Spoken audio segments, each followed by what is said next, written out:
Hi, my name is Jeff Pagano, and welcome to the Harpin Preview Show on our YouTube channel. Please don't be shy with the like and or subscribe buttons. As you can see, this week we've just the one box instead of two. Myself and my usual guest, Keego Keegan, couldn't chat at the same time, so he's recorded his own thoughts, which I'll get to shortly. But to kick things off, I'll just give you some details of our feature match of the week, which is, of course, Leinster v Edinburgh in round 16 of the 2025-26 Investec Champions Cup. It is taking place at the Aviva Stadium on Easter Sunday, April 5th, kicking off at 5:30 p.m. with TV coverage on Premier Sports 1. Now, the teams were named on Friday at lunchtime. If you're watching on YouTube, it should be right there on the screen. Leinster's 23.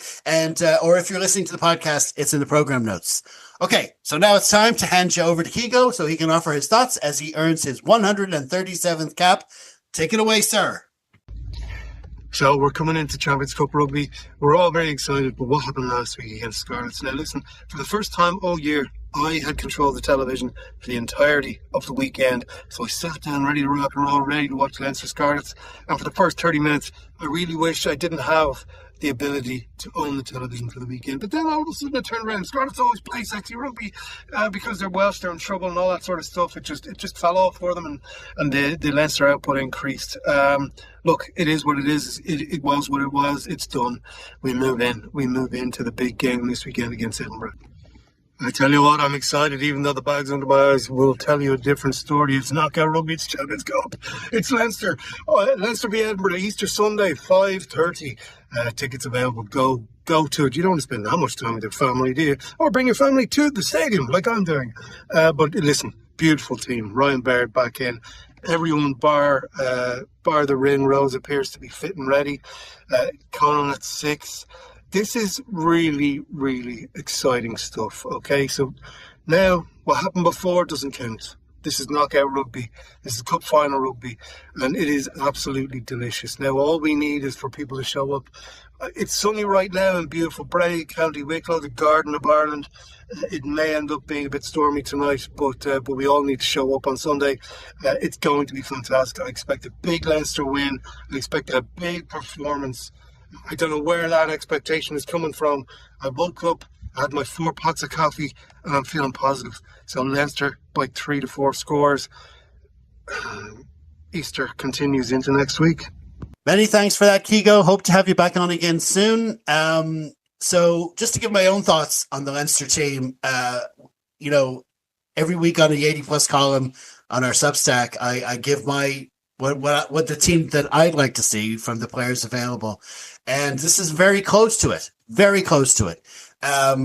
The only nitpick I'll have, the only drawback I'll have is that if I was to pick a team, if I was to pick one position, one jersey, one particular player, the way this season has gone, one player I'd want to see in the team to make me feel absolutely most happy about it, it would be Gary Ringrose at 13.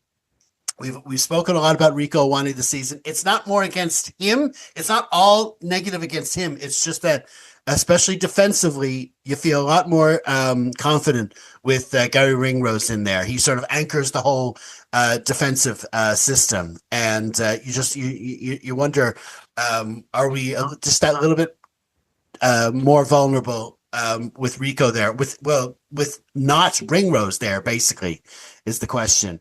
But listen, otherwise, it's a very strong team. Great to see Ryan Baird back. That is huge. All that he brings to the team. You notice against the Scarlets, he was up in the coaching box looking down. And interestingly, now I don't know, was it him or what it was, but at the start of that second half against the Scarlets, all of a sudden, it's like the Scarlets were throwing it to us. It was just all of a sudden we took over their lineouts and we're just winning them for fun after the break. And I don't know if that was him, but that is one area where he excels. And this is something. And of course, the Edinburgh have Grant Gilchrist and they've got options on the lineout as well. So it's great to have him back. He was having an incredible season before he got injured, and I hope he can hit the ground running. It's a big deal to start. And he's going into the second row, but it's super to have him back, and hopefully he can find the form he was in before he got injured. Jack Conan comes back into 6. That's great. Jimmy O'Brien at 11 instead of JJ Kenny. I think JJ could have done it very easily. I I criticized him a little bit on the pod last week. I just thought there was one or two areas where he could have shown a bit more experience, but he's still having an incredible season. It doesn't take from a season. He could have easily done that job. Just that Jimmy O'Brien has that bit more experience. He's got the left boot. I think he's better on the left wing for us, and I think this is very, very close to our perfect 23 going for the rest of the season, especially the starting 15. I think it's very close to sort of the peak Leinster who we want to go deep into knockouts with. Now, obviously, it's not taking it for granted, but the other thing I do like about this 23 is Kieran Frawley on the bench 22. Again, don't want to be too negative about players. Sam, I think they're doing something similar with Sam that the Ireland team did. I think it was the right decision. Hopefully they're treating him well, arm around the shoulder, all that stuff, not denting his confidence too much. I also don't agree with this idea. Well, Kieran Frawley's going to Connacht, so we should look to the future. No, I think we should look to now. This is knockout rugby. We got to try to win these matches with the best players that we have now. So that's why we have like Luke McGrath, Kieran Frawley still on the bench, giving us everything they can, as much impact as they can. And obviously Frawley gives us that bit more versatility off the bench as well. So I think it's a great decision, and it's good to see that he's still got a lot to offer Leinster before the end of the season. I think we will need it. What I want to see from Leinster overall in this game, it's not just winning. I do think we can win. But we need to start seeing performances that make us think that we're not only going to beat the Edinburghs of the world, but that we can go deeper and challenge the Bordeaux and the Toulouses, obviously the ones, in the Final Four situation where we've fallen short the past several seasons.